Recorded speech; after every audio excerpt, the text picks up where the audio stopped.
Le sponsor titre déserteur Rockit doit verser 35 millions à Williams pour avoir rompu son sponsor titre en 2020. Bah alors Rockit, c'est quoi ce bordel là? Le contrat initial était de 2 ans, avec une prolongation mi-2019 jusqu'en 2023. Et pourtant, mai 2020, Rockit a annoncé avec fracas son départ de l'équipe de Grove, cassant son bail. La pandémie du Covid et la faible compétitivité de Williams avaient abrégé la courte vie de ce partenariat.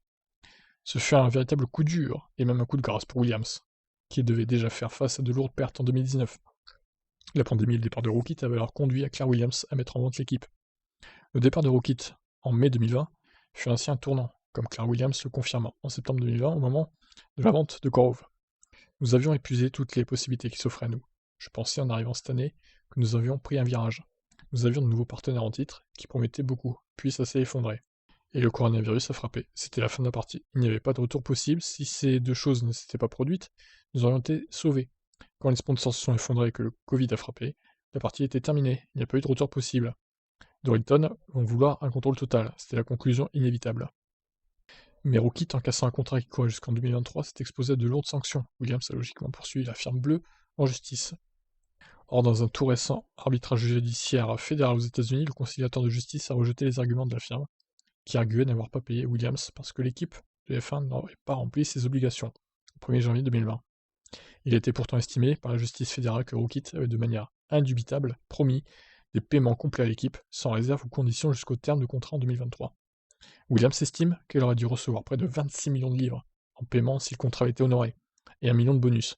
Pour mémoire, l'équipe aurait obtenu environ 14 millions de livres pour la première année du deal en 2019. En 2020, Rockit promettait encore de régler les millions restants, assurant que les transferts bancaires étaient en cours, sans suite. Tous ces arguments ont été rejetés par l'arbitrage fédéral, qui estime également que l'arrivée de Dorilton Capital ne change rien au préjudice subi par Williams.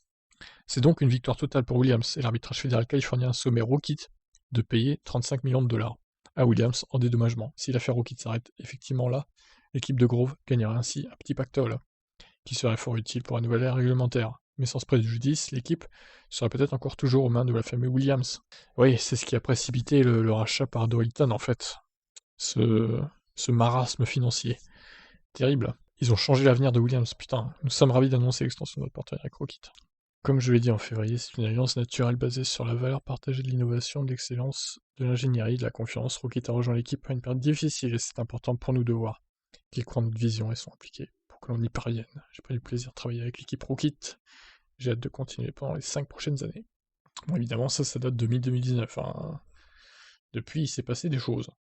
Donc voilà, Rockit, là dans l'os, ils vont devoir rembourser Williams. Ça, c'est bien. Puis de toute façon, livrer avec Rockit, c'était moche hein, quand même. Je pourrais pas dire, mais bon, c'est pas mal qu'ils soient partis. Bon, je vous laisse réagir. Ciao.